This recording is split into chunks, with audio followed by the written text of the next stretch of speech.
Assalamualaikum warahmatullahi wabarakatuh.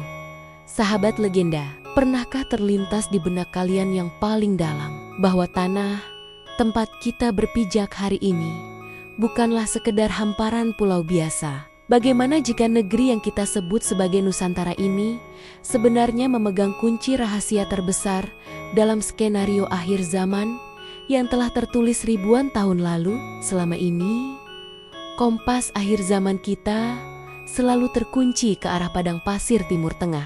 Kita terpaku pada konflik di Syam.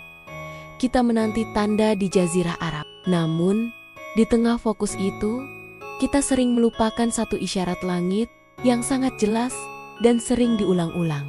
Sebuah petunjuk tentang kebangkitan dari timur. Pertanyaannya, timur yang mana? Jika kita membentangkan peta dunia hari ini, lalu menarik garis lurus dari arah Ka'bah, melewati Madinah, terus ke arah terbitnya matahari, garis itu tidak akan berhenti di Persia. Tidak pula berakhir di India. Garis imajiner itu akan terus memanjang, menembus luasnya Samudra Hindia, hingga akhirnya menyentuh sebuah wilayah kepulauan yang sangat masif. Sebuah benua maritim yang hijau, dikelilingi lautan, dan dihuni oleh populasi muslim terbesar di muka bumi Indonesia. Mungkinkah Imam Mahdi, sang pemimpin yang dinanti-nanti itu, atau setidaknya pasukan elit utamanya yang berpanji hitam, tidak lahir dari debu padang pasir, melainkan bangkit dari kesuburan tanah Zamrud Khotulistiwa ini? Mari kita selami kemungkinan yang menggetarkan ini lebih dalam, mengupas lapisan demi lapisan sejarah, dalil, dan fenomena alam.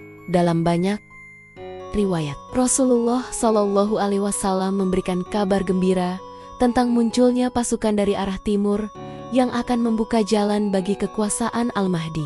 Selama berabad-abad, para ulama klasik menafsirkan timur ini sebagai wilayah Khurasan atau Persia. Tafsir ini tentu memiliki dasar kuat pada masanya. Namun, perlu kita ingat, definisi timur bersifat relatif terhadap posisi pembicara. Di era modern, cakrawala kita terbuka bahwa ada timur jauh yang belum terpetakan di masa lalu. Lebih menarik lagi, ada isyarat tentang keterlibatan bangsa Ajam dalam kebangkitan Islam di akhir zaman.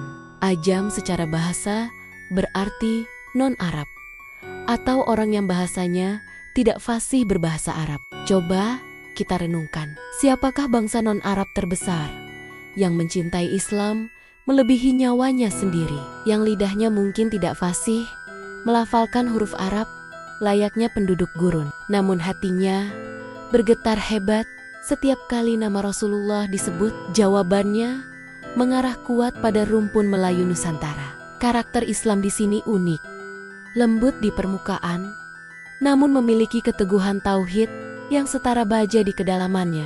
Bukankah ini karakteristik yang sangat dibutuhkan untuk pasukan akhir zaman? Sosok yang tegas terhadap kekafiran, namun penuh kasih sayang terhadap sesama umat. Mari kita geser sudut pandang kita ke arah geologis.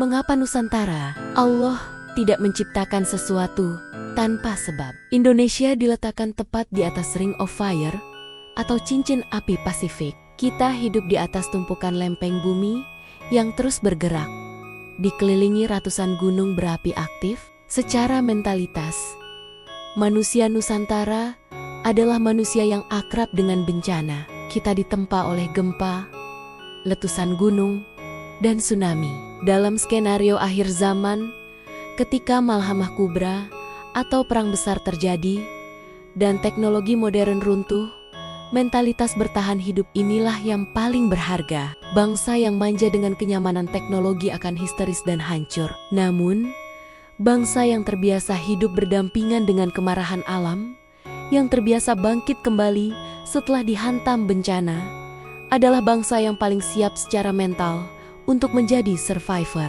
Mungkin inilah cara Tuhan melatih pasukan cadangannya. Nusantara adalah kawah candra di muka raksasa yang menyiapkan fisik dan mental penduduknya untuk menghadapi guncangan terbesar di penghujung usia dunia. Skeptis mungkin berkata, tapi Imam Mahdi harus keturunan Nabi. Mana mungkin orang Indonesia? Disinilah sejarah berbicara. Nusantara adalah salah satu tujuan migrasi terbesar keturunan Rasulullah Shallallahu Alaihi Wasallam, terutama dari jalur Hadramaut dan sebelumnya dari jalur Gujarat. Para wali songo, penyebar Islam di tanah Jawa, mayoritas adalah keturunan Nabi. Darah mulia itu tidak hilang. Ia telah membaur, menikah dengan pribumi, menyatu dengan darah daging masyarakat Nusantara selama beratus-ratus tahun. Maka, bukanlah hal yang mustahil secara genealogi jika sosok Al-Mahdi atau para panglima utamanya lahir dari rahim Ibu Pertiwi ini. Seseorang yang memiliki garis nasab mulia yang tersambung ke Fatimah Az-Zahra, namun berwajah Melayu, berbahasa Indonesia, dan berbudaya Nusantara. Sosok yang menyatukan kemuliaan nasab dengan ketangguhan karakter lokal. Koneksi ini semakin kental jika kita membuka lembaran tua kearifan lokal kita. Jauh sebelum diskusi eskatologi modern ramai, tanah Jawa sudah menyimpan kode rahasia lewat ramalan Jayabaya tentang Satrio Piningit. Sosok Ratu Adil yang diprediksi muncul saat zaman Kalabendu atau zaman Edan. Deskripsi Satrio Piningit sangat presisi jika disandingkan dengan Imam Mahdi. Keduanya adalah sosok yang piningit atau tersembunyi. Mereka ada, tapi tidak terlihat. Mereka bukan selebriti, bukan politisi yang haus kekuasaan, bukan pula tokoh yang gila hormat. Filosofi Jawa menyebutnya nuluruk tanpa bala, menang tanpa ngasorake, menyerang tanpa pasukan, menang tanpa merendahkan. Ini adalah strategi tingkat tinggi yang sejalan dengan cara dakwah akhir zaman yang menyentuh hati, bukan sekedar fisik. Apakah Satrio Piningit hanyalah mitos usang atau itu adalah cara leluhur kita, para waskita, menceritakan sosok Imam Mahdi dengan bahasa budaya agar mudah diingat oleh anak cucunya kelak? Bukti paling nyata ada di depan mata kita hari ini. Lihatlah sekeliling ketika pemuda di barat tenggelam dalam nihilisme. Ketika Timur Tengah berdarah-darah, Indonesia justru mengalami ledakan spiritual yang masif. Fenomena hijrah di kalangan anak muda, artis, hingga profesional bukanlah tren sesaat. Masjid penuh sesak di waktu subuh, gerakan menghafal Quran menjamur hingga ke pelosok desa, dan solidaritas kemanusiaan kita diakui sebagai yang terbaik di dunia. Ini bukan kebetulan. Ini adalah apel siaga spiritual. Seolah-olah Allah sedang melakukan rekrutmen besar-besaran. Dia sedang menyatukan hati-hati yang beriman di ufuk timur ini.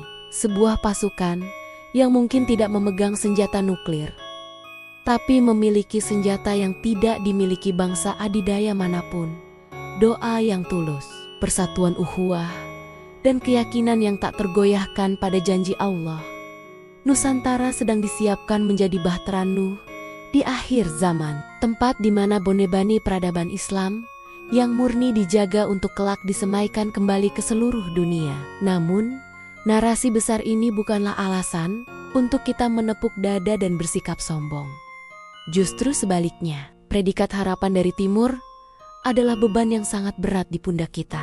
Jika benar Nusantara adalah markas kebangkitan itu, maka ujian yang akan menimpa negeri ini pun akan menjadi yang terberat. Fitnah akan datang silih berganti, memecah belah persatuan, menguji kesabaran, memisahkan siapa yang benar-benar emas murni dan siapa yang hanya loyang tak berharga. Imam Mahdi tidak butuh pengakuan kita. Kitalah yang butuh berada di barisannya. Pertanyaannya bukan lagi kapan dia datang atau siapa namanya. Pertanyaan yang harus menghantui tidur kita malam ini adalah, jika panggilan itu bergema besok pagi dari arah timur, apakah kita sudah pantas menjadi makmumnya?